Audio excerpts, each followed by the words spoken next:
What's up, family? This is the day the Lord has made, and we're here to rejoice and be glad in it. I want to welcome you back to the Hope TV for those of you who've been a part of our broadcasting before. And if this is your first time sharing with us, let me welcome you to the Hope TV. We started the Hope TV platform on March 19th as a medium by which we could bring inspirational content throughout the pandemic. And on March 19th, we debuted our first broadcast entitled Pastoring in a Pandemic. And who would have ever imagined that from March 19th until today, that now we'll have 18 flagship shows that we're offering each week, between 50 and 100,000 viewers per show. And certainly we are incredibly moved and blessed by your support. It means the world to us. And I want to thank you so very much for all you've done. As a matter of fact, in the first 30 days of our viewership of the Hope TV, in the first 30 days of our existence, we've had well over 4 million viewers who viewed our telecast through our cumulative platforms. I want to thank you for that. I mean, listen, 4 million people, over 4 million views in just 1 month. It's incredible, and it means the world to us and our team. And so I want to thank you for that.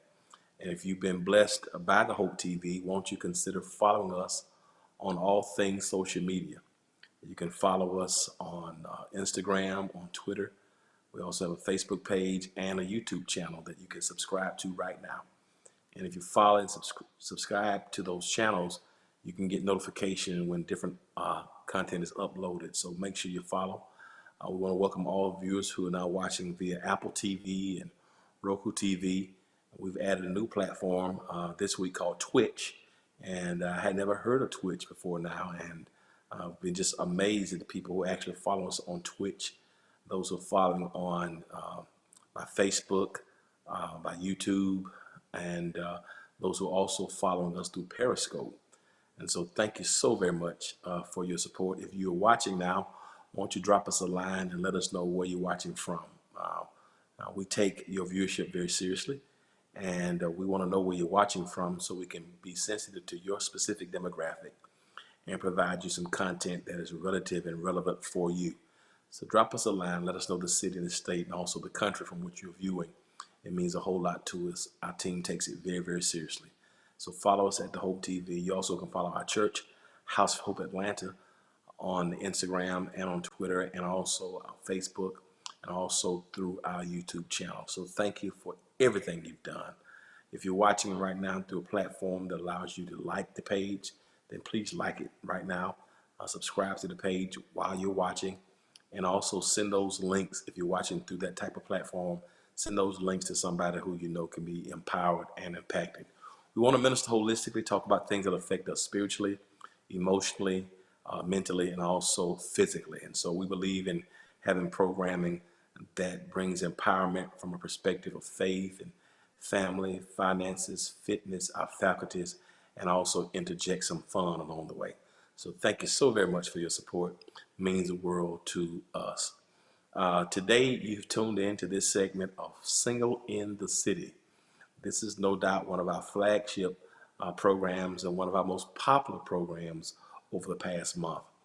We have several demographics of singles, and so we broke those demographics off into two major groups: those singles that are over 40 and those singles that are under 40. And let me tell you, so many people have been viewing the Single in the City broadcast, and the comments and just the words of encouragement, the questions. And so if you're watching, you certainly can submit your comments now. We want to integrate those even into this as you're watching this one live.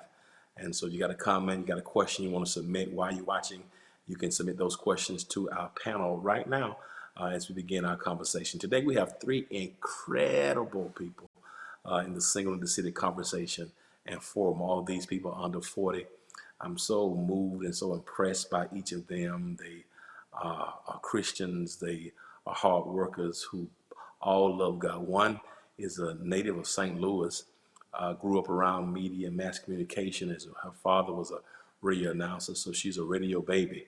I've been around all of her life, and after excelling and after moving education, she moved to Atlanta and has done some major internships here, working from CNN, working and 92.3 other radio stations, and now has her own podcast. She's very active in her church where she attends, and she works with the veterans ministry. She also teaches the middle school girls and in her church, and she also sings on the praise team.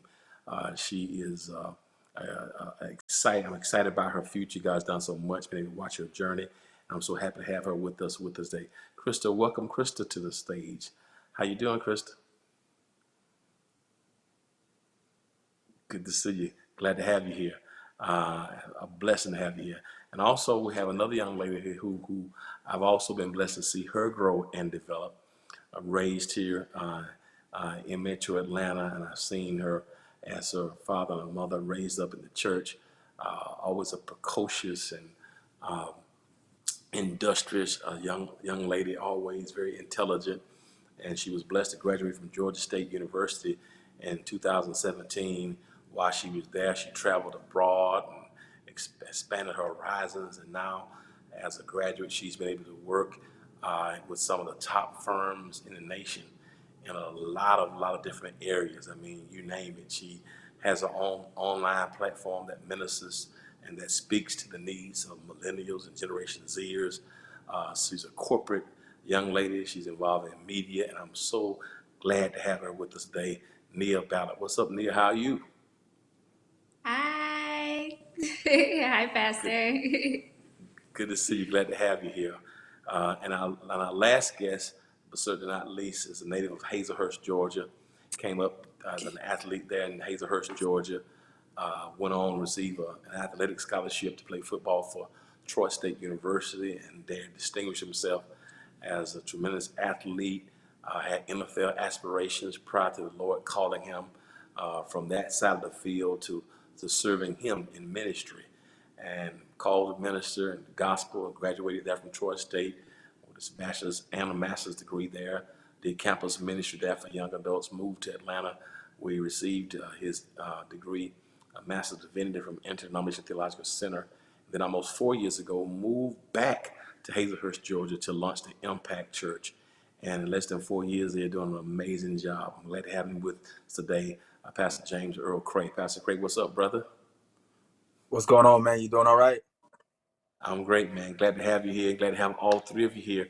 It means a lot to me to have you here today. Pastor CRAY, I normally believe in ladies that go first, but I want to start with you today. I'm going to give the gentleman the opportunity to start first, primarily because your journey has been unique in that you are here as a senior pastor.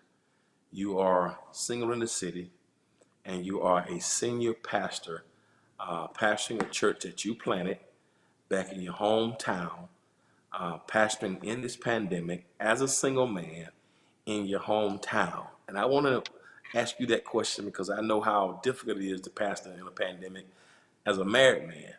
And I want to just talk about that for a moment because I think it's a great segue to the entire conversation. You worked with us full time in ministry while you were in school, and decided to follow the call of God on your life. You had a full time opportunity after you graduated with your master's, but you felt that urge to go back home. And while many people would have stayed in a stable position with a stable income, there was something in you that says, there's something else God wants me to do. I could be comfortable, I could be convenient, I could take the corporate route, or I could pursue the call of God on my life. And here you are almost 4 years later in the worst pandemic in 100 years of American history. So would you tell us how you navigating this pandemic as a single man, managing a church in your hometown? Yeah, Pastor, sure. It's been extremely tough, and I think every pastor will speak and probably say the same, that it's been tough. But being single makes it even more difficult because at night I have to come home and just convene amongst myself. Whereas those that are married through this pandemic, they have someone to go home and share their frustrations with.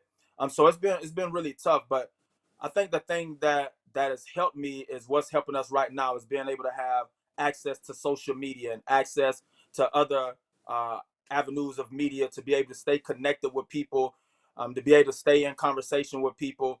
And then, of course, just having FaceTime and again, another form of technology has helped to keep me connected to people, because the toughest thing about the pandemic is not staying at home necessarily. It's not even having the doors of the church closed, so to speak. It's just not being able to connect directly with people. So I've just found ways through social media and through other avenues and technology to stay connected with people.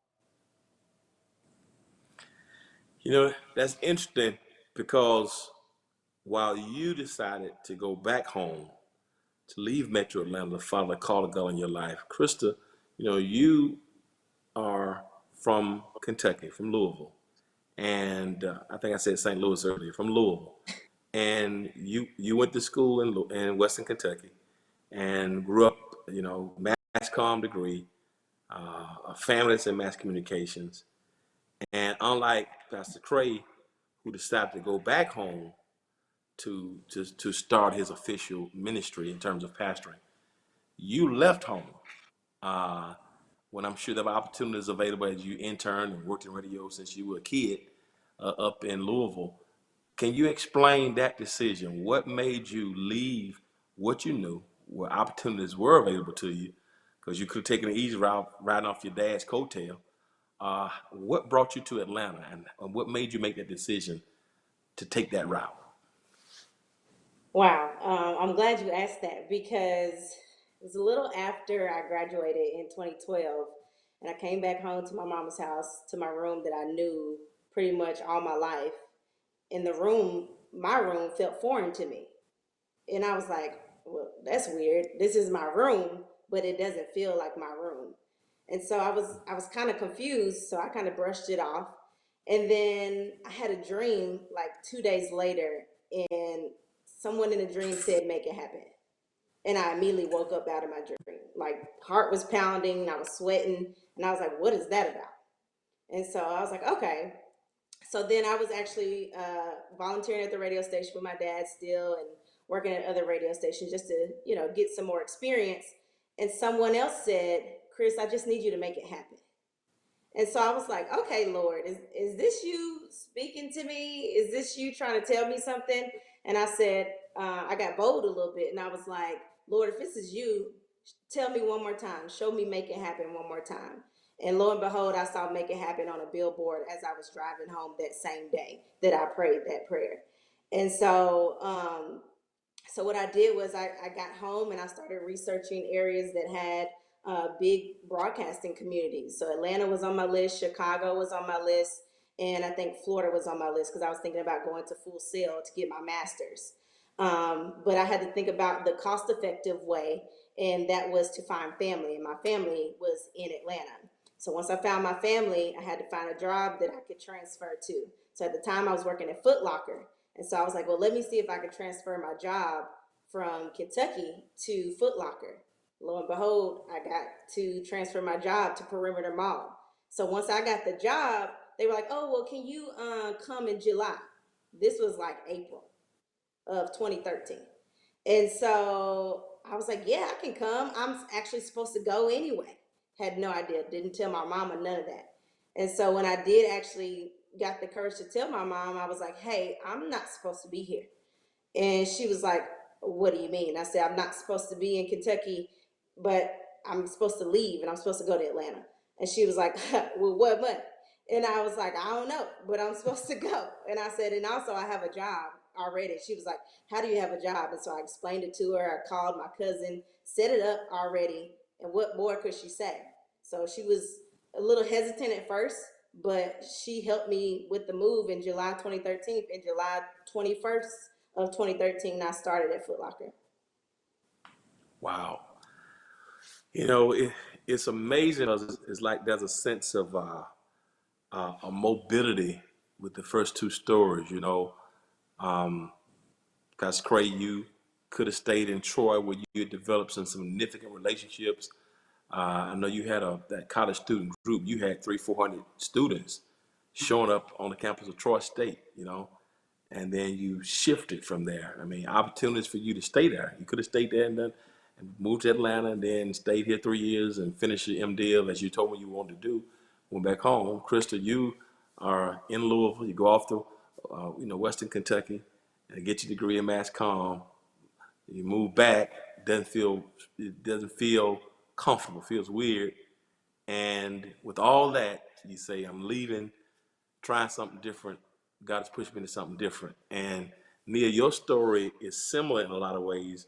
Although you are still at home, your story is similar because I'm not shocked at all by your industriousness and taking a different path.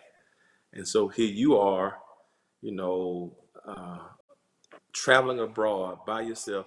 And I've seen people travel abroad, but it's like the way you took on that challenge, learn a different language, going there by yourself, got your mom here hysterical, your dad trying to keep from crying. You know, you go and you handle it so well. You move back, and now you are doing PR and branding with companies, and you're taking a path that's totally different. Even though your mother and your father are bubbly, have bubbly personalities, and don't meet strangers, but your path is a different path. Um, it's a path that's not well traveled by many.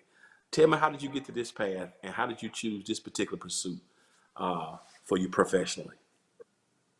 I always say that my career chose me. I would definitely say I always dreaded graduating college, even when I was still in high school, because I just knew I did not want to go to corporate. I knew like a cubicle. I felt like my dreams would die in a cubicle. So, just being in college, I still tried to do safe things. I knew I wanted to work in entertainment. So I decided to get a degree in journalism. Even some people think a degree in journalism is a risk.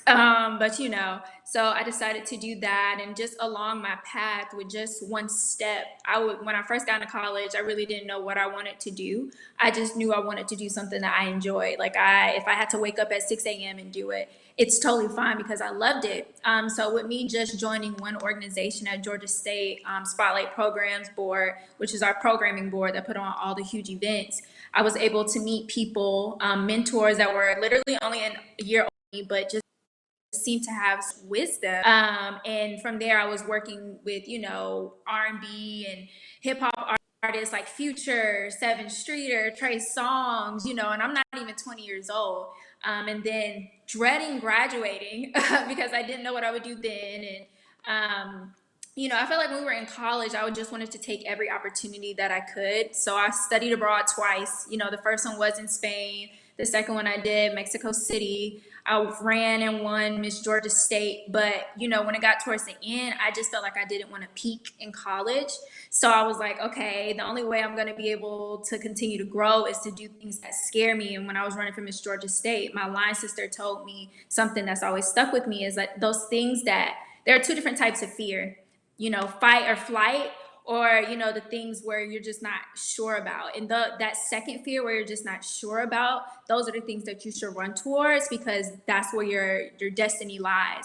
So I have just been taking that motto and running towards things that scare me. When I graduated college, I became an intern at Rolling Out, and immediately my a career in entertainment took off. I'm an intern and I'm getting flown to Essence Fest to, interview greats like Dennis Haysbert and Loretta Devine. And like I told them in my interview, I'm like, this is my first interview, telling them and Rev Run and Marlon Wayans, all these things that, like I don't know what I'm doing, but how I just feel like, when it comes to pursuing my dreams and just taking that path less taken, is that I have nothing to lose. I'm currently, even now with all the things that I've accomplished, I'm not satisfied with where I am. So there's no point in staying in a place where of me not being satisfied, where I could see what's on the other side. And if I fail, okay, cool, I failed, but I saw at least, the possibilities, or, I was able to stretch myself.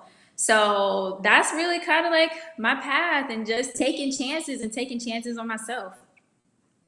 That's awesome, Chris. I want to piggyback off that question because you and Nia kind of took similar paths. Her undergraduate degree in journalism, yours, hers from Georgia State, yours from Western Kentucky, and you did mass communications, but you left that to have a job at Foot Locker. Um, did you take that job in Louisville because opportunities weren't available? Do you think that you had to leave Louisville in order to pursue mass comm? I just want to hear that because I'm thinking in terms of the people who may be watching now who are like you, who finished school, 7, 8 years ago, majored in one thing, but you're working in something totally different. And some people are fearful of taking that leap to do something new because of what they're holding on to. So you said it was God, but were you pursuing uh, any jobs in your vocation when you were in Louisville? No, I wasn't pursuing any jobs in Louisville only because I knew in my heart of hearts that I was bigger than Louisville, that I knew that my gifts and talents were bigger than a small city in Kentucky. And so the only reason I was working at Foot Locker was because I was working at Foot Locker during school, and then I transferred from school to Kentucky, and then from Kentucky to Atlanta. So just me believing my God-given gift of what I can do, then that was another faith on another level. Like I was like, oh, I can do anything. I believe the gift that I have within me, and I believe what I offer. And so I'm going to go bigger. I'm going to go Atlanta. I'm going to go LA. I'm going to go New York. However it gets me there. And so I don't even know if Atlanta's my last stop, but I happened to be here for 7 years, and that's where God put me. Pastor Cray, I'm seeing that common thread, in each story, because with you, when I met you, I think we met at 102.5, but we met before then when you were at Troy. I don't remember we meeting, but you said we met one Sunday, but the most vivid, I think we met at the radio station, and that's when I recalled it. And when we had an opportunity to meet and talk, one of the first things you told me about was your love for your hometown and things you have been doing from a community development perspective for years. And you said this to me, that you had a dream and a vision of going back to start a ministry in your hometown, which made me respect you, because everybody who knows me know I love Macon, Georgia. I'm born and raised in Macon, Georgia, passed there. There's no place in the world for me like Macon, Georgia. And so when you said you want to go back to your hometown, do ministry, that's when I began to really click with you on a different level, because I knew some of the opportunities that you had presented to you while you were in Atlanta.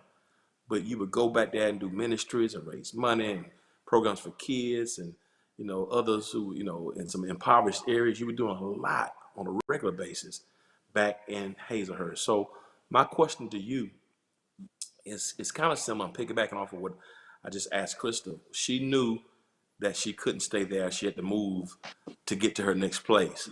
What was it about you that made you say, you know what, I got to leave Atlanta, although I have some great opportunities here. I need to go to pursue this next chapter in my life. What brought you to that decision? Got you. First, let me commend both of you ladies. Incredible stories and definitely inspiring for both of you. But Pastor Smith, to answer your question, what had happened, man, I had so many opportunities presented to me through football, traveling around the country playing football at Division I level, and then after that, some missionary trips to Peru and Africa. So for me, a country boy doing those things, I felt like I had done a lot.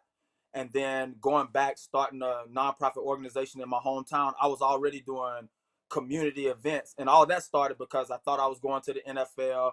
I had went down to Gainesville and I saw Clinton Portis do this big day in Gainesville, and we all had a great time.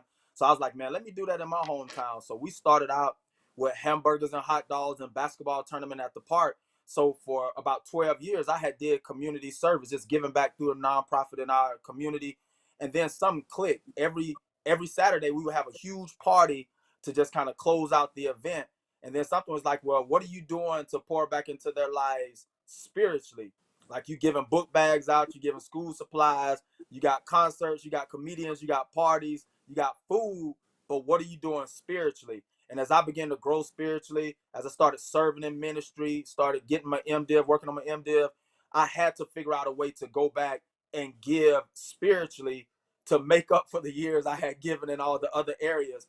And then that's when it clicked. That's when God was like, you got to go back, and all the things you've learned in ministry, from building a college ministry at Troy, serving under Dr. E. Dewey Smith in Atlanta, serving other ministries and building ministries in Metro Atlanta. So it's that something just told me, you got to go back home and do the same thing.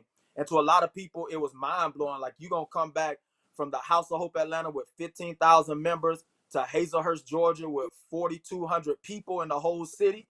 So I was like, yeah, this is what God is calling me to do. So I came back home, and for the last 3.5, almost 4 years now, I've been giving everything I can to this city, to this community, this region spiritually, as if I was serving 15,000 people.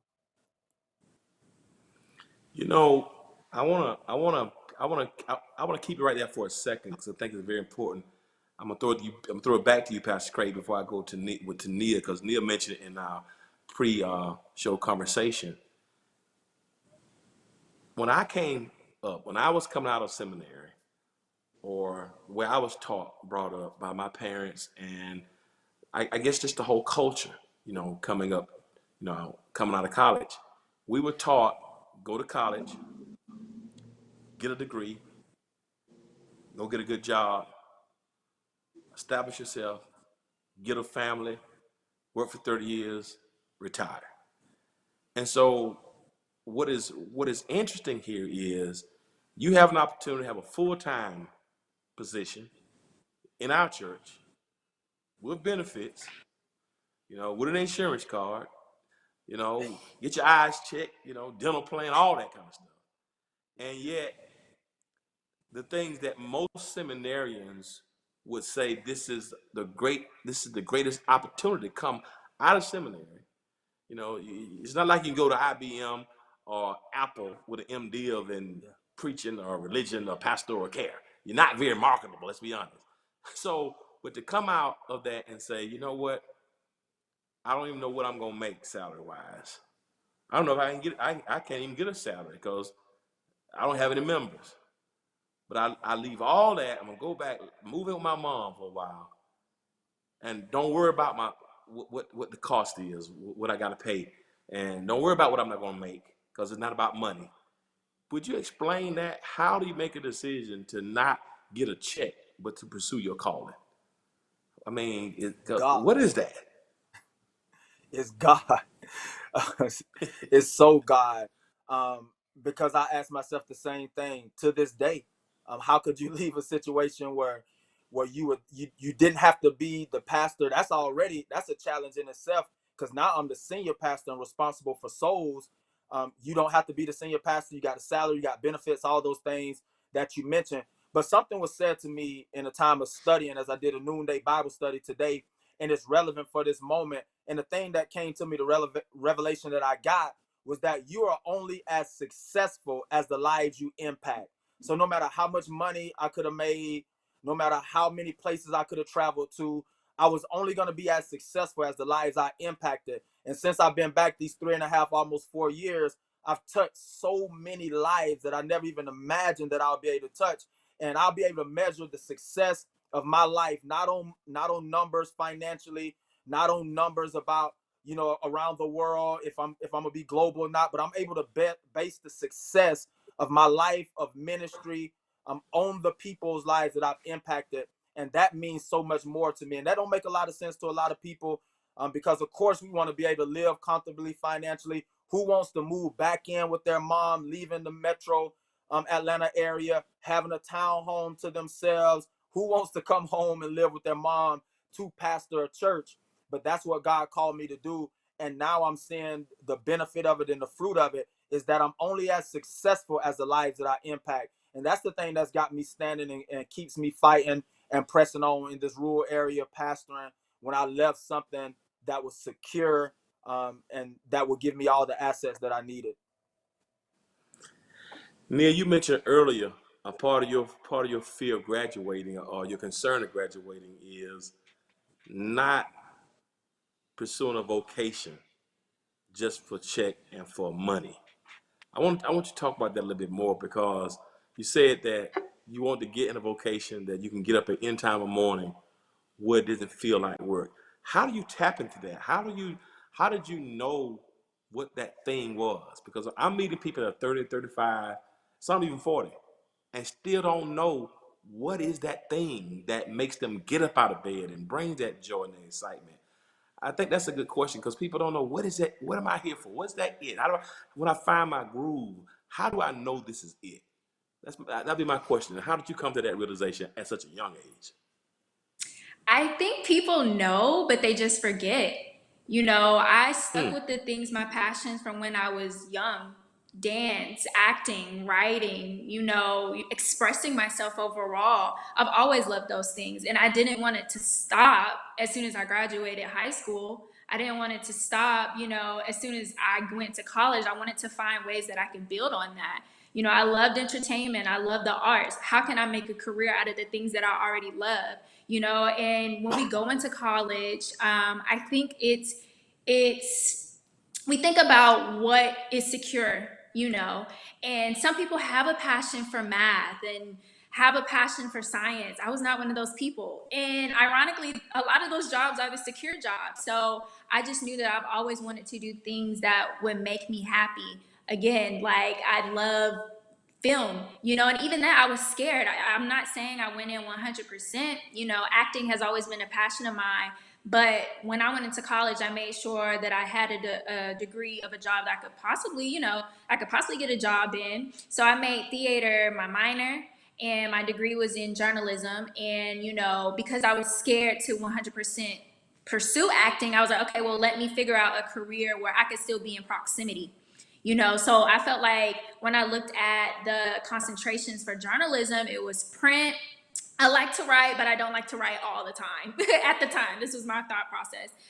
Broadcast, I like being in front of the TV, but I don't like the news like that. And then PR. So I was like, okay, I really love people. I'm a people person. Let's, go into that and see how and what I could do. And it's funny because all those things that I said that I don't like to do, I started a career in journalism, being an on-camera personality. I have a print magazine that I started for people like me, and I built a career in journalism.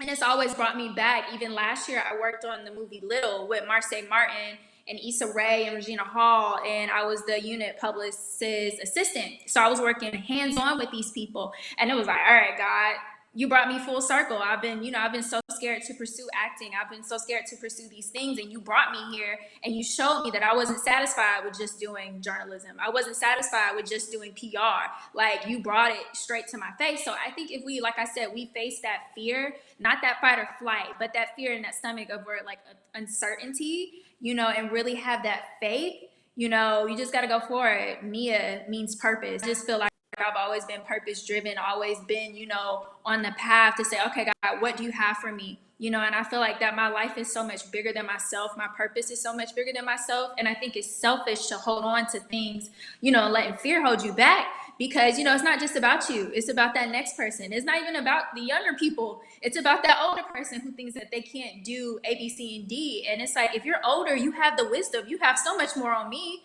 So you can take that and build that and just pursue your dreams. This is absolutely amazing. Krista, you said something a while ago. I want to come back to it. And I remember, when you were attending the church and some of the opportunities you would tell me about at the Sunday in the fellowship line on Sundays. I think it was when you were doing CNN, and you want me to pray with you about some of those opportunities. I remember that when you were leaving Foot Locker, you would come and talk to me about those things. And what I want to talk about is this, and here's the question. You also said that God brought you here to pursue this part of your life, but you're not sure that this is your final stop either. Now, I want to talk about this because that mentality is not necessarily a mentality that we grew up with, that I grew up with. You come to Atlanta, you anchor your ship, you lock down, and I know that in a very serious relationship now. Congratulations. The young man proposed to you, and congrats on that. And I don't know if that's got anything to do with your decision to maybe go somewhere else. But the question I want to ask you is, when will you know? Is there something you're pursuing that's not here that made you say, maybe Atlanta's not going to be my last stop? Or is it that you just open for God? Is it that you want to be somewhere else?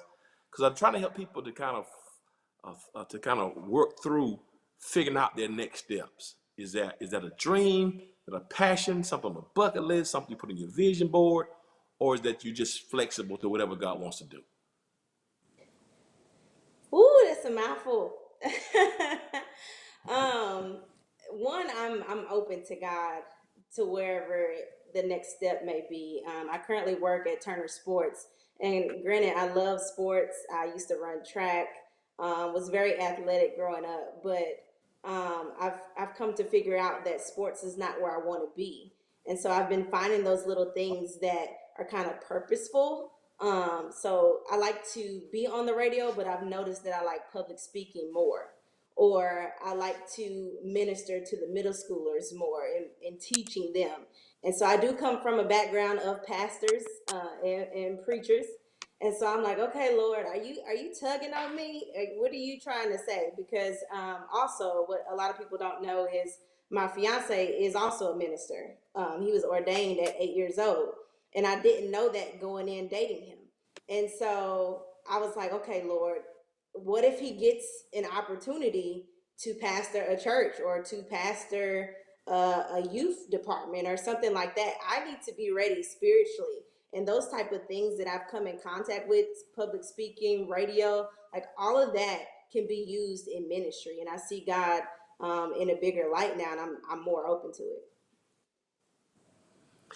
It's so awesome to hear you say that because Mia, and Pastor Cray, you probably don't recognize it, but you all have said the same thing that I wish somebody had told me when I was 19, pastoring. And it's almost like that as an autobiographical sketch or line throughout your entire life.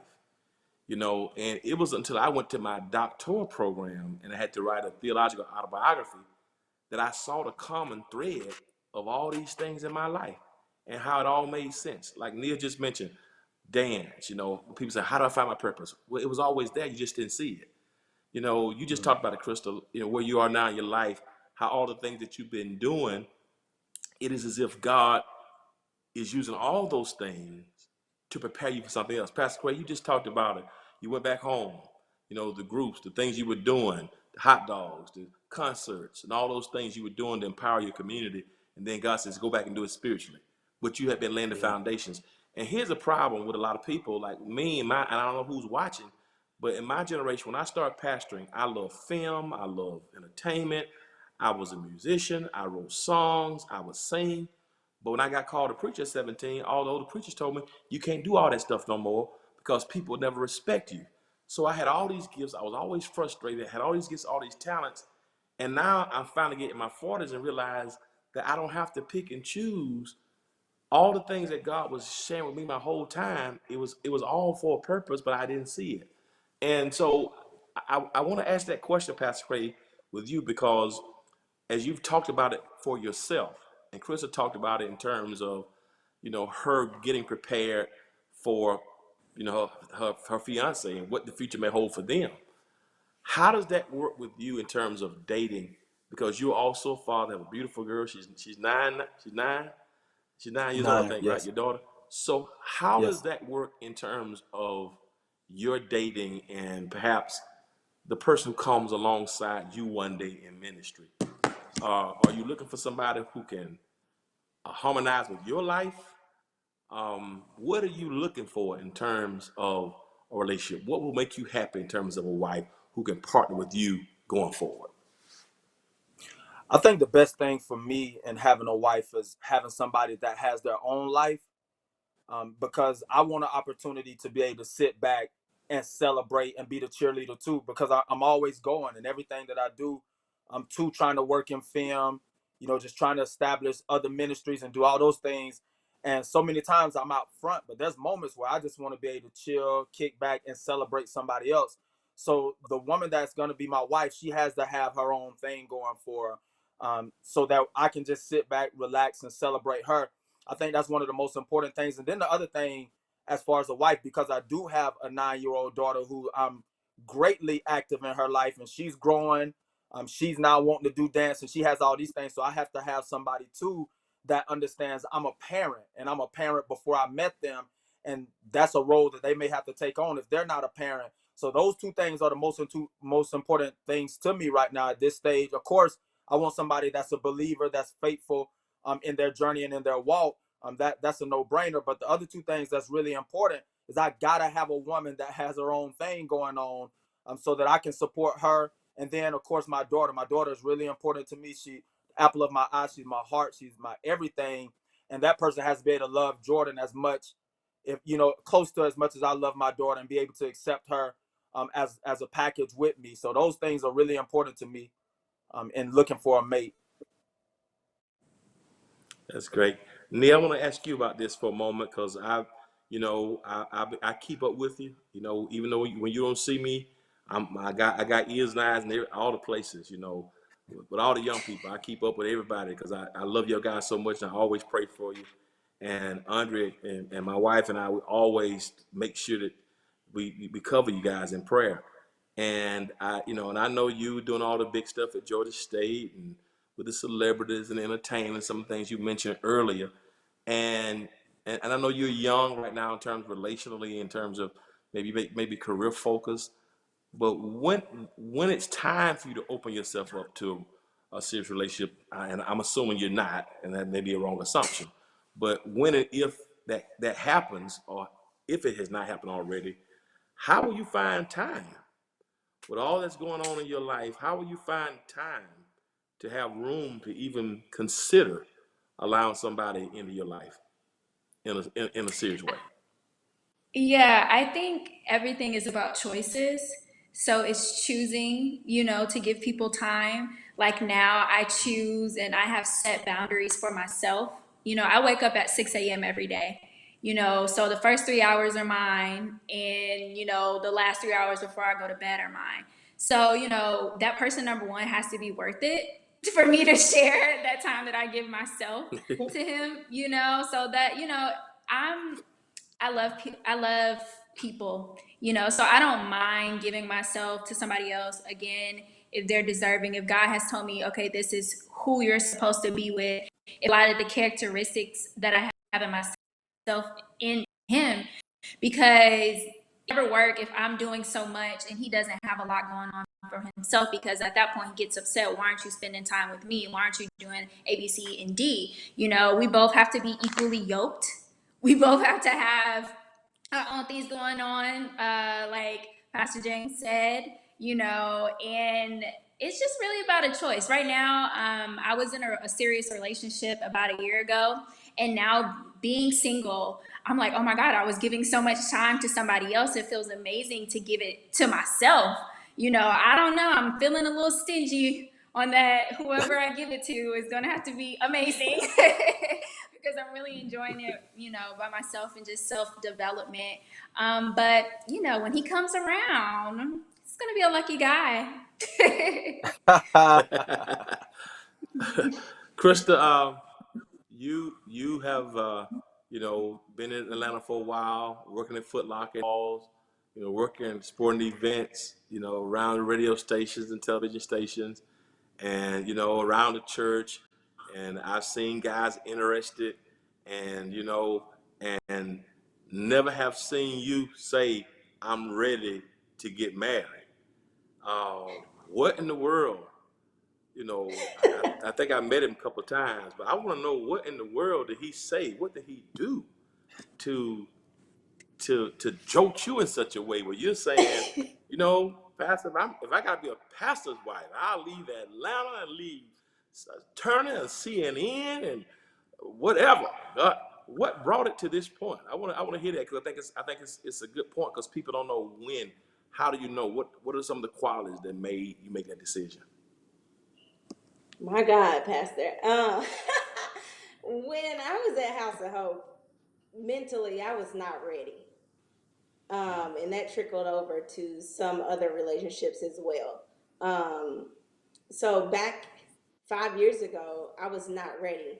But I think in 2017, I took 1 year to myself where I was just like, I'm not going on dates. I'm not going to entertain it. Like, granted, people would text my phone, but it would be like, oh, okay, what's up? Oh, that's cool. It would be real short. And so, even in that year, I self assessed myself. What do I need to work on to get ready? And then, even in that year, my prayers got specific. Like, Lord, I'm okay right now. If you don't bring them till I'm 44, Like, I am good. Like, don't bring nobody else that's not from you. And so in that time, I screamed, I bawled in my prayer closet. Like, I got all the things that I felt were ugly and that I needed to work on. I purged that out of me. And I went to a therapist. I know a lot of people in the Black community feel like you're crazy for going to a therapist. You're not. You're not crazy. And it's good that you're going to a therapist to help you work out those things. And so that whole year changed my life. And even as we were talking about it before the broadcast, like living, like that was my slogan for 2017. And I was sticking to that. I had me days. I went to the movies by myself. I treated myself to a spa day. I went to go get my toes done and my nails done by myself before somebody else could say that they could do it. And so when I reconnected with him in 2018, um, he matched my prayers. Like, it was almost like when he was speaking to me, I heard a prayer answered. And I can remember like it was yesterday. He FaceTimed me because we were networking at first because I wasn't even trying to entertain any of that. And he FaceTimed me. Well, he asked me, could he FaceTime me? And I said, sure. You never asked me to FaceTime, but okay. And he was like, Chris, I know we're supposed to be networking. I know we're supposed to be talking about radio and all this other things, but your mind is so attractive. I want to take you out on a date. And before I could even ask what time, he was like, I know you like fish and I know you like seafood and all that. I'll pick you up at 8 and I'll take you to a good seafood spot that I know that you would love. And from that day forward, we did not stop talking, and here we are about to get married. That's dope. That's dope. Go ahead, bro. He had that thing worked out, didn't he? You know, we're getting ready to wrap this one up, and you guys I'm so proud and so honored, really, that you spend your time and share just such powerful stories and your experiences. It's just so inspirational. I'm just so inspired, and I really, really thank you for sharing. As we get ready to log off, I'm gonna go one at a time. Neil, what word of encouragement? There's some other singles who are under 40. You know, your magazine, you talk about beauty and fashion and entertainment, you know, for, you know, millennials and Gen Zers. What word of encouragement would you offer to people who are trying to pursue their dreams? And also tell us about your magazine, how they can connect with your magazine as well. So do that first. Tell us about your magazine, how they can connect with you. And then what word of encouragement would you give to the people who are watching, men and women who are single under 40, about pursuing their dreams? So if you do that for me, please. Yeah, so NC Magazine is a wellness, lifestyle, and culture print and online magazine that is purposed to inspire, empower, and enlighten millennial and Gen Z creative entrepreneurs. You can connect with us. We have events. We have an upcoming event, our annual spring event, Bloom and Purpose, because we just want to enrich creatives, especially during the time right now. So general admission will be free. So you can connect with us on Instagram at ncmag_, and then check us out on our online platform at ncmag.co. We also have a mobile CRM app coming up, which is a customer relationship management app that just makes project management easy for entrepreneurs. And you can check us out there on InCrowdApp_ on Instagram as well. And then what I just want to leave with you guys, especially right now, I know it seems really hard for creatives or freelancers, but millionaires and billionaires are always made in depressions and recessions. Some of the biggest companies, Uber, Lyft, Pinterest, Slack, were founded in 2008 recession. So while people are focusing on the negative, this is your time to forge on and pursue those dreams. Because if anything, you don't have a lot of competition. So just believe in yourself. You know, if you can dream it, you can definitely achieve it. And God wouldn't put an idea in you that you couldn't manifest and make happen. So I'm gonna just leave y'all with that. Amazing. God bless you. Thank you so much. Wonderful. Krista, I want you to give us a word of encouragement. You know, tell us about your podcast and a word of encouragement for those who are watching, you know, those other singles like yourself, about your journey. Tell us about your podcast and give us your word of encouragement. Yeah, so you can visit www.cray, chrissiobhan.com for any produced content that I do. Also, you can go to my Instagram or Facebook. Facebook is just Chris Siobhan. I'm also starting a relationship series with me and my soon-to-be husband, so be on the lookout for that. It'll be called Journey with the Jennings. And my word of advice would be just listen for God's voice, because God will not steer you in the wrong direction. There's a purpose in every assignment and every gift that you have. So be confident in that, whether that's in your career, whether that's personally. Just be confident in who yourself and who God has gifted you to be. And remember, know your name, because my name is Krista, and so, which means anointed one. So I remember my name every time I do something. Wow. Amazing. Thank you so much. That's amazing. Pastor CRAY, you know, you've been through a lot from childbirth to now, and God has blessed you and he's continuing to bless you. So tell people how they can connect with Impact and some of your upcoming projects, and close us out with a word of encouragement for all those singles under 40, those single in the city who are watching right now. Word of encouragement and empowerment, please, sir. Absolutely. So you can find us Impact Church HAZ on Instagram, Twitter, Facebook. You can also find me, James Earl Cray, on Instagram, Twitter, Facebook. So just go follow us, support us, help us continue to press this ministry.